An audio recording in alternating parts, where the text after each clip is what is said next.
The school year has just started, and many students and families want to keep everybody safe online. We have Andy Bonillo here, GM of TikTok Security Data, to chat more. It's a new school year, new people. Someone new or someone cute reaches out to you, but you may not necessarily trust that DM or that message. Talk a little bit about kids being safe.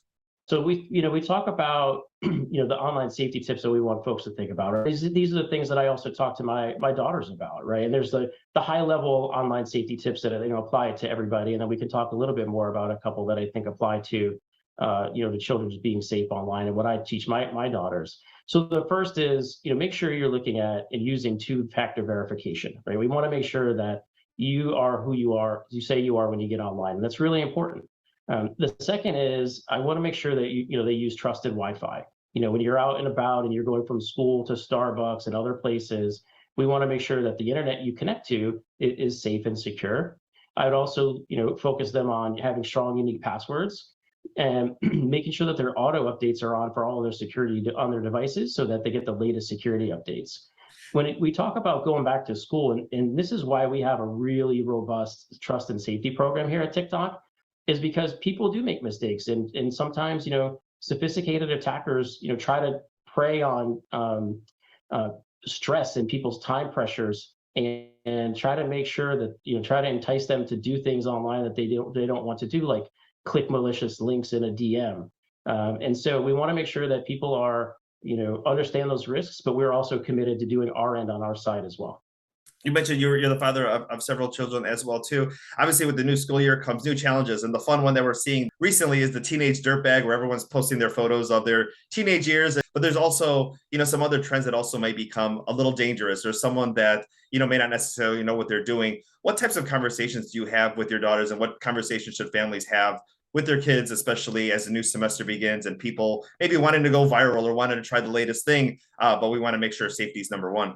Yeah, I mean, I think, look, the safety tips we mentioned, I think, hold true here. I think, having a really strong, open dialogue with your children around just the same types of issues you would if you were walking down the street. I think of the internet as just an extension of the physical world. And so the same types of issues apply, the same conversations apply. When we talk about, be cyber smart, and we focus on how people can learn and gain knowledge around some of these issues, we've put a lot of that content on our platform. So if you go to @TikTok Tips in app, you'll see content around how to deal with some of these issues. It's also interesting to note too that people use TikTok for fun and entertainment, but they also use it to learn, right? We have over 350 billion views on Learn on TikTok, and there's a whole host of different types of education on there. So I use TikToks I text TikToks to my kids so that they can learn new things. And so I use it, not just to learn for myself, but I'm educating them on certain issues that I want them to be aware of, because it's a great way to consume information and to get a good message across. We spoke a little bit earlier about making sure you're safe online and your Wi-Fi and your passwords and whatnot. But as far as like people having friends and handing their phones, like, here, check this message, or maybe talk a little bit about the safety of, not just from the outer world, but also making sure that you're keeping your private information private as well too, from friends and anybody who could possibly use it against you. I tell my daughters that whatever happens on their device is their responsibility and is a reflection on them, and also is going to be done with their account and their identity.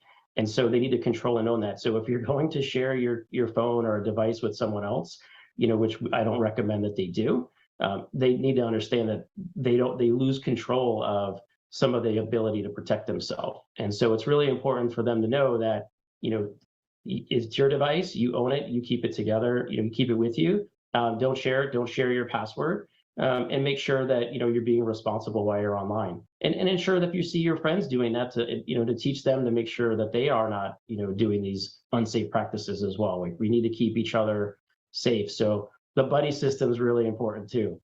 Oh, exactly. Because TikTok, we can use it for learning about the latest books, the latest technology. I use it for recipes, learning new dances. So, plenty of ways that people can enjoy it, especially this brand new school year. Andy, thank you so much for your time today. Yeah, appreciate you having me. Thank you so much. Have a great day.